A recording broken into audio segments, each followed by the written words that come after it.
পিএইচডিসি online ক্লাসে সবাইকে স্বাগতম। আজকে আমাদের টপিকটা হবে যে নবম দশম শ্রেণীর গতির কিছু সূত্র নিয়ে, যেমন হচ্ছে পড়ন্ত বস্তুর সূত্র এবং নিক্ষিপ্ত বস্তুর সূত্র নিয়ে আলোচনা করব। তো এই সূত্রগুলো কিভাবে কাজ করে এবং এই সূত্রগুলো থেকে কীভাবে ম্যাথ প্রবলেম সলভ করে এটা নিয়ে আজকে আলোচনা করব। এটা পরীক্ষার জন্য খুবই গুরুত্বপূর্ণ। তোমরা মনোযোগ সহকারে আমাদের ভিডিওটা দেখো। এই ভিডিওতে এমনভাবে সূত্রগুলো করে দেব যেন এটা নিয়ে তোমাদের আর পরীক্ষায় কোনো সমস্যা না হয় এবং খুব সহজেই মনে রাখতে পারবা। তো চলো আমরা শুরু করি। তো প্রথমে যেটা শুরু করব সেটা হচ্ছে পড়ন্ত বস্তুর সূত্র। পড়ন্ত বস্তুর সূত্র দেখো, পড়ন্ত বস্তু বলতে কি বোঝায় সেইটা আগে আমাদের বুঝতে হবে। আরেকটা হচ্ছে নিক্ষিপ্ত বস্তু, আরেকটা হচ্ছে নিক্ষিপ্ত বস্তু। তো অনেকেরই সমস্যা থাকে পড়ন্ত বস্তু এবং নিক্ষিপ্ত বস্তু এগুলোই বোঝে না। পড়ন্ত বস্তু বলতে কি বোঝাচ্ছে এবং নিক্ষিপ্ত বস্তু বলতে কি বোঝাচ্ছে। তো প্রথমে আমরা দেখি যে পড়ন্ত বস্তু কি। দেখো, মনে করো একটা ছাদের উপর থেকে তুমি বলটা ছেড়ে দিলাম, বা ছাদ বেয়ে বেয়ে গড়ে গড়ে বলটা পড়লো, এটা হচ্ছে পড়ন্ত বস্তু। সাপোজ এইটা হচ্ছে একটা বিল্ডিংয়ের ছাদ এবং এইটা হচ্ছে ভূমি। তো এইখান থেকে একটা বলকে তুমি কি করছো, এই দিক থেকে ফোর্স প্রয়োগ করছো, একটা বল দিছো। তাহলে বলটা গড়ায় গড়ায় গড়ায় গড়ায় এই দিক দিয়ে এই যে মাটিতে পড়লো। তাহলে দেখো ভূমিতে বস্তুটা পড়তেছে, তাহলে এই বস্তুটা দেখো গড়ায় গড়ায় নিচে পড়লো। তাহলে এটাকে বলবো আমরা পড়ন্ত বস্তু। তাহলে উপর থেকে নিচের দিকে অভিকর্ষের টানে, এই যে অভিকর্ষ ত্বরণ অর্থাৎ অভিকর্ষ বলের টানে উপর থেকে নিচে কোনো বস্তু যদি পড়ে সেটাকে আমরা বলবো পড়ন্ত বস্তু। আশা করছি পড়ন্ত বস্তু বুঝছো। এখন ঘটনা হচ্ছে এই যে পড়ন্ত বস্তুটা পড়তেছে, তো আমাদের কখনো বলতে পারে এই বস্তুটা উপর থেকে পড়তে কত সময় লাগছে বা উপর থেকে কত দূরত্ব অতিক্রম করলো, এইটা আমাদের বলতে পারে। সেই জন্য আমরা ফর্মুলা ইউজ করব। তো দেখো এইটার ক্ষেত্রে কি ফর্মুলা ইউজ করব। এইটা হচ্ছে আমরা গতির সমীকরণগুলো জানতাম, ভি ইকুয়াল ইউ প্লাস এটি জানতাম। তো এখানে এ মানেই কিন্তু জি কাজ করবে, কারণ আমরা সরল রৈখিক পথে যখন পড়ছি তখন এ কাজ করছে, কিন্তু এটা যখন উপর নিচে অর্থাৎ ওয়াই এক্সিস বরাবর যখন কাজ করতেছে তখন এটা কনভার্ট হবে জিতে। এবং এই জির একটা মান আছে, G equal 9.8 metre per second square. এটাকে আমরা বলবো অভিকর্ষ ত্বরণ। তাহলে V equal U plus G T লিখবো আমরা। এটা হচ্ছে উপর থেকে নিচে যখন পড়লো। এরপর আরও কিন্তু আমরা সূত্র জানি, দ্বিতীয়টা V square equal U square plus আমরা জানতাম 2as। তাহলে 2as জানতাম, কিন্তু আমরা 2as এর জায়গায় দেখো এর জায়গায় কি বসাবো, জি। তাহলে 2g এবং এস যেটা আছে দেখো এস মানে কিন্তু দূরত্ব, অতিক্রান্ত দূরত্ব, এবং এটা কিন্তু সরলরৈখিক পথে এস ছিল অতিক্রান্ত দূরত্ব। কিন্তু আমরা যদি উপর থেকে নিচের ক্ষেত্রে হিসাব করি সেই ক্ষেত্রে এস ইকুয়াল কিন্তু আমরা এইচ লিখবো। তাহলে দেখো এস ইকুয়াল এইচ, তাহলে U square plus 2g H হবে। এবং আরেকটা সূত্র আছে S equal UT plus half AT square. তো S equal UT plus half AT square, এইটার ক্ষেত্রে এস মানে কি এইচ, তাহলে আমরা বসবো H equal UT plus half, এর জায়গায় বসাবো জি, জিটি স্কোয়ার।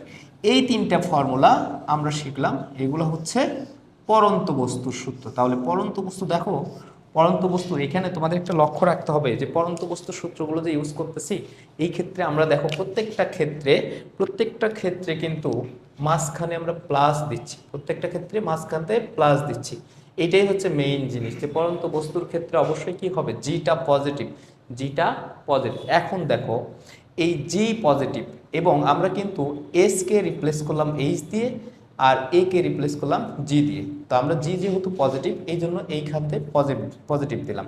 তাহলে এই তিনটা সূত্র ইউজ করে আমরা কিন্তু এইচ বের করতে পারি, টিউ বের করতে পারি। এটা হচ্ছে পড়ন্ত বস্তুর সূত্র। এখন আমরা দেখব নিক্ষিপ্ত বস্তু বলতে কি বোঝায়। দেখো, নিক্ষিপ্ত বস্তু বলতে বোঝাচ্ছে, মনে করো এটা হচ্ছে ভূপৃষ্ঠ, একটা বলকে তুমি ভূপৃষ্ঠ থেকে উপরের দিকে ছুঁড়ে দিলা। তাহলে দেখো বস্তুটাকে নিচে থেকে উপরের দিকে ছুঁড়ে দিলা, এই যে উপরে আসলো। তাহলে এটা কিন্তু একটা নিক্ষেপ করলা, তুমি কিন্তু নিক্ষেপ করলা। তো নিক্ষিপ্ত বস্তু দুই রকমের হতে পারে, একটা তুমি সোজাসুজি নিক্ষেপ করতে পারো, অথবা তুমি কিন্তু এইখান থেকে বস্তুটাকে মনে করো একটা ফুটবল, এই ফুটবলকে তুমি কিক করলা। তাহলে কিক করলে বস্তুটা যদি এইভাবে যায় তাহলে দেখো ভূমির সঙ্গে কিন্তু একটা থিটা কোণে গেল, তো এইটাও কিন্তু নিক্ষিপ্ত বস্তু এবং ওইভাবে এসে সে কিন্তু এইখানে পড়বে। ঠিক আছে, তো দেখো পরন্ত এবং নিক্ষিপ্ত বস্তুর মধ্যে পার্থক্য একটাই, সেটা হচ্ছে পরন্ত বস্তু উপর থেকে পড়বে এবং নিক্ষিপ্ত বস্তু নিচ থেকে উপরের দিকে যাবে, এটা হচ্ছে নিক্ষিপ্ত বস্তু। তা এখন এই নিক্ষিপ্ত বস্তুর ক্ষেত্রে আমাদের বের করতে বলবে এই নিক্ষিপ্ত বস্তুটার উত্থানকাল, মানে উঠতে কত সময় লাগছে, অথবা নামতে কত সময় লাগছে, মানে পতনকাল, অথবা এই বস্তুটা উপরে গিয়ে আবার নিচে আসতে কত সময় লাগছে, মানে ভ্রমণকাল, বা এটাকে পর্যায়কালও আমরা বলতে পারি। তো এই সূত্রগুলো আমাদের লাগবে। তাহলে ফার্স্টে দেখো আমরা আগে বুঝি নিক্ষিপ্ত বস্তুর সূত্রগুলো কেমনে ইউজ করব। তা আমরা জানি ভি ইকুয়াল, দেখো এইখানে যা যা পজিটিভ ছিল, এখানে পজিটিভ ছিল, এই পজিটিভগুলো জাস্ট এখানে নেগেটিভ হবে, তাহলেই নিক্ষিপ্ত বস্তু হয়ে যাবে। অর্থাৎ যখন উপর থেকে নিচে নামলো তখন জি প্লাস, আর যখন নিচ থেকে উপরে যাবে তখন জি হবে মাইনাস। তার মানে এ মানেই কিন্তু মাইনাস জি। তাহলে V equal U minus GT, V square equal U square minus 2gh, H equal UT minus half G T square. তাহলে দেখো আমরা কিন্তু এখন এটা নিক্ষিপ্ত বস্তুর সূত্রও পেয়ে গেলাম। তাহলে পরন্ত বস্তুর সূত্রের সময় কি হবে, পজিটিভ, এবং নিক্ষিপ্ত বস্তুর সময় কিন্তু হবে নেগেটিভ। এই হচ্ছে পরন্ত এবং নিক্ষিপ্ত বস্তুর সূত্রের মধ্যে পার্থক্য। এখন আমরা যেটা দেখব, এই নিক্ষিপ্ত বস্তুগুলোর ক্ষেত্রে বস্তুটাকে আমি উপরের দিকে ছুঁড়ে দিলাম, তাহলে সেইটা উঠতে কত সময় লাগলো, অথবা উপর থেকে নিচে ছেড়ে দিলাম, তাহলে নামতে কত সময় লাগলো। দেখো এই টপিকটা একটু বুঝাই দিই।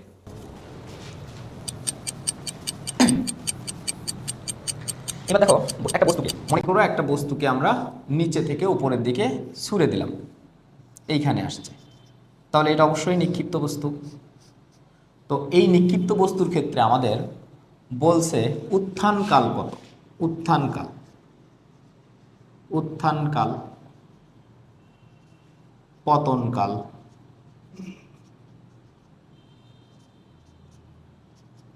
ভ্রমণকাল,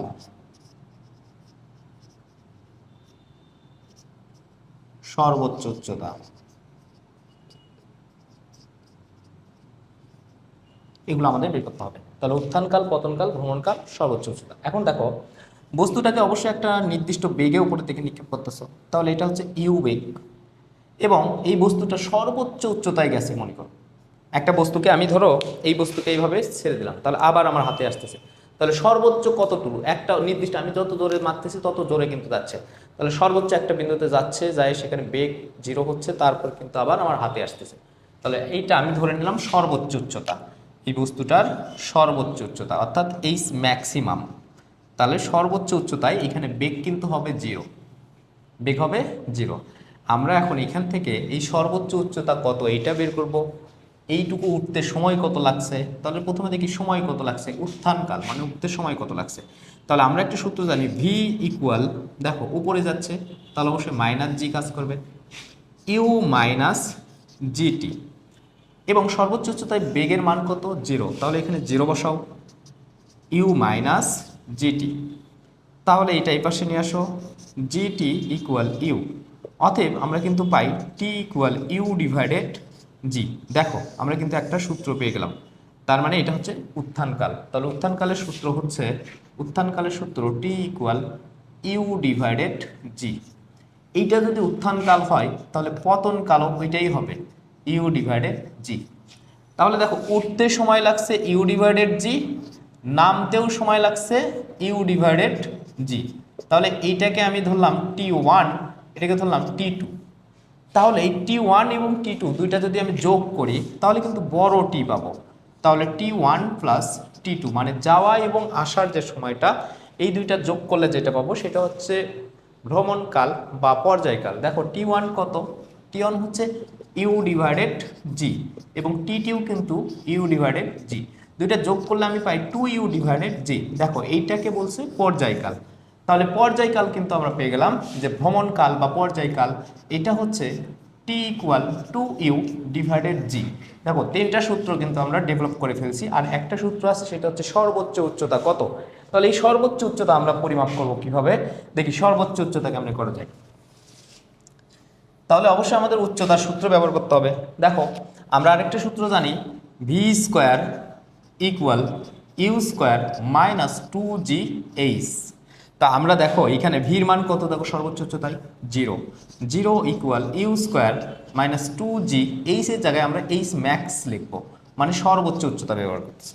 তাহলে এইটাকে সামনে নিয়ে আসলে 2gh max equal U square, বা এখান থেকে আমরা কিন্তু এইচ ম্যাক্স লিখতে পারি ইউ স্কোয়ার ডিভাইডেড 2g।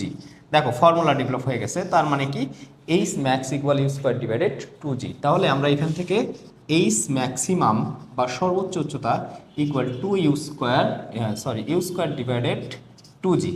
এই হচ্ছে 4টা সূত্র আমরা ডেভেলপ করে ফেললাম। আশা করছি সবাই টপিকটা সুন্দরভাবে বুঝতে পারছো। এরপরেও তোমাদের এখান থেকে আমরা ম্যাথ সলভ করব। তো এইখান থেকে কিভাবে ম্যাথগুলো করতে হয় এবং এই ম্যাথগুলো পরীক্ষাতে কিভাবে আসে এগুলো নিয়ে আলোচনা করব। আজকের মতো এই পর্যন্তই। আশা করছি সবাই টপিকটা সুন্দরভাবে বুঝতে পারছো। আর এই টপিকটা তোমাদের পরীক্ষার জন্য খুবই গুরুত্বপূর্ণ, তোমরা ভালোভাবে প্র্যাকটিস করবা। এরপর দেখা হচ্ছে পিএইচডিসির অনলাইন ক্লাসে। ধন্যবাদ সবাই।